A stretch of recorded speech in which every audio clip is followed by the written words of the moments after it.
There's a piece of publishing advice that quietly costs business owners a fortune. It sounds professional, it sounds correct, but it is completely wrong.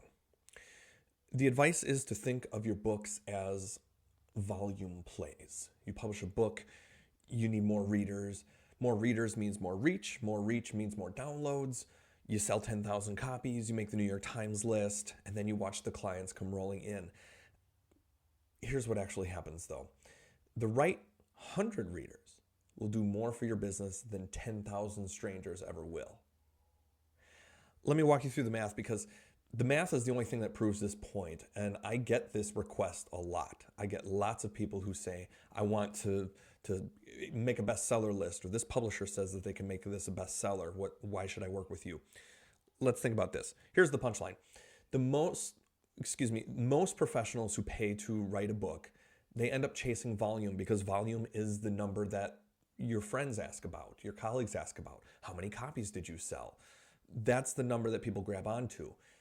But that's a vanity metric. The 100 reader reframe ignores that question, because it asks a different one. Of all the people who have read your book, how many of them have called you? A buyer trying to decide whether to hire you needs roughly 7 hours of content from you across 11 touch points in 4 different locations. That's buyer behavior research that I've looked into. 7 hours, 11 touch points, 4 locations. That's what it takes for a stranger to become someone who picks up the phone and calls you. A book gives you most of that in one asset, and that's why it's so powerful and why I focus on it. Several hours of content already in their hands, multiple touch points across multiple reading sessions, and a different format than the LinkedIn post or the podcast appearance. So locations start stacking. But that only counts if the reader is a buyer. A stranger in another country who reads your book because they were bored on a flight isn't filling 7 hours of qualified attention. They aren't 11 touch points toward a buying decision. They're never going to call you. They're an Amazon order that means nothing for your business. Maybe you made $2 or $3 off of that, but that's it. Now, I had a prospect who told me that he read my book 3 times before booking his discovery call.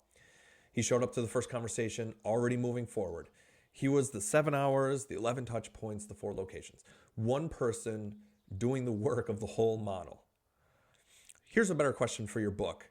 Instead of how many copies did you sell?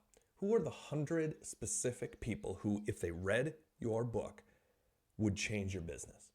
Are they CPAs in your city who refer clients? Estate planning attorneys in adjacent practices? The 50 people on your nurture list who haven't bought yet? 20 business owners who are within 6 months of selling? Whatever that is, depending on your niche, your industry. Get that list down to the size of one sheet of paper, and then put the book in their hands. That math changes what publishing actually costs you. You're not going to be running ads to a pool of strangers. You're not buying placements on airport tables. You're handing 100 copies to people whose names you already know in person with a note or in the mail, however you want to do it. Every one of those handoffs counts for more than 100 Amazon sales to strangers who never call.